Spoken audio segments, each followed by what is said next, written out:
Hey everyone, and welcome. Have you ever stopped to wonder why you're drawn to certain colors? Or why painting a room one color can completely change the vibe? Well, it turns out there's this fascinating kind of hidden language behind every single shade and hue we see. And today, we're going to decode it. So let me just start by asking you a really simple question. What's your favorite color? Go on, just think of it for a second. You got it? Okay. Now, you might feel like that answer is super personal, a reflection of your unique taste. But what if I told you that your choice is probably way more common than you think? Believe it or not, for a massive chunk of the world's population, the answer is blue.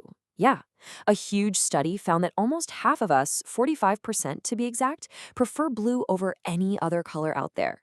Green and red are way, way behind. I mean, it's not even close. And this is not just some random global coincidence. It's pure psychology. All of this comes from the groundbreaking research of a sociologist and art historian named Eva Heller, who found that our feelings about color, they're not random at all. They're actually built on this deep foundation of shared experiences, rooted in our history and our language. Okay, so let's really get into this. To understand why we all love blue so much and why other colors spark such specific feelings, we gotta look at the research that first cracked this hidden code of color. So Heller's work was incredibly thorough. She surveyed 2,000 people all across Germany, from teenagers to people in their late 90s, and she talked to everyone, from butchers and pilots to philosophers and designers.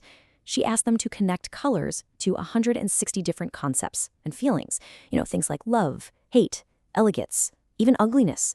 And the results? They were remarkably consistent. The absolute core idea that came out of all this data is something she called the chromatic chord. And honestly, understanding this concept is the key to unlocking how we really perceive color. It's a total game changer. So what is a chromatic chord?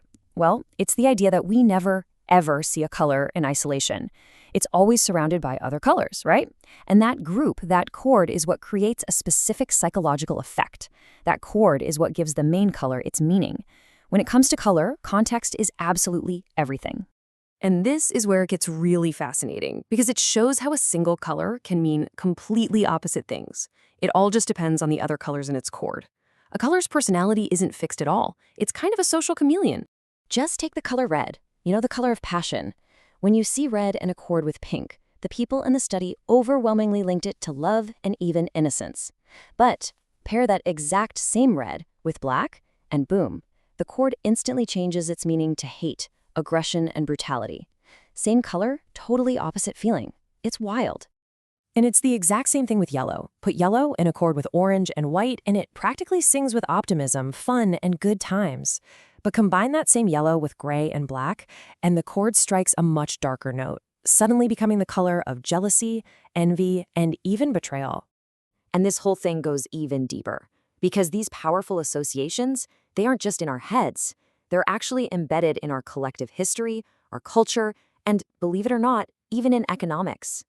The story behind a color can literally change how we feel about it. And there is no better example of this than the story of blue, our favorite color. You see, for centuries, there wasn't just one blue. There were two, and they each had their own story, their own price tag, and their own place in society. You had the painter's blue, and then you had the dyer's blue. So on one side, you had ultramarine. This was the painter's blue, and it was made by grinding up a semi-precious stone, lapis lazuli. It was imported from beyond the sea, which is literally what ultramarine means, and its price was just astronomical. Get this, back in the 16th century, the famous painter Albrecht Dürer wrote that he traded art worth 41 grams of gold for just 30 grams of high-quality ultramarine.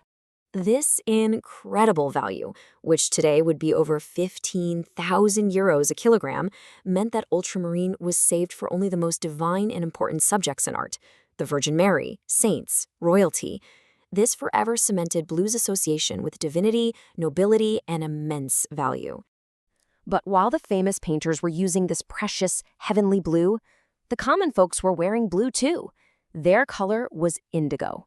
It was cheap, it was everywhere, and the process for making it was, let's just say, a little more down to earth. Okay, so to make indigo dye, Artisans would take leaves from a plant and soak them in giant vats of human urine to get the fermentation started. Then they figured out that the process worked even better if they added more alcohol to the mix. And the easiest way to do that was for them to drink heavily themselves. They'd stomp around in this brew for days. And this whole process was so famous that in Germany, the expression for being drunk, even today, is blau sein, to be blue. So after seeing how these chromatic chords shape meaning and how history literally paints our perceptions, what's the big takeaway here? What does this all mean for us right here and right now? Well, it means that our response to color really isn't just a personal choice. It's a shared story. It's a universal, unspoken language that we've all been taught through centuries of art, culture, and even commerce. From the noble, expensive blue of a king's robe to the humble, everyday blue of a worker's jeans, these meanings are all around us, all the time. So the next time you choose a color for your walls or for your clothes, or even just notice the colors in an ad, take a closer look.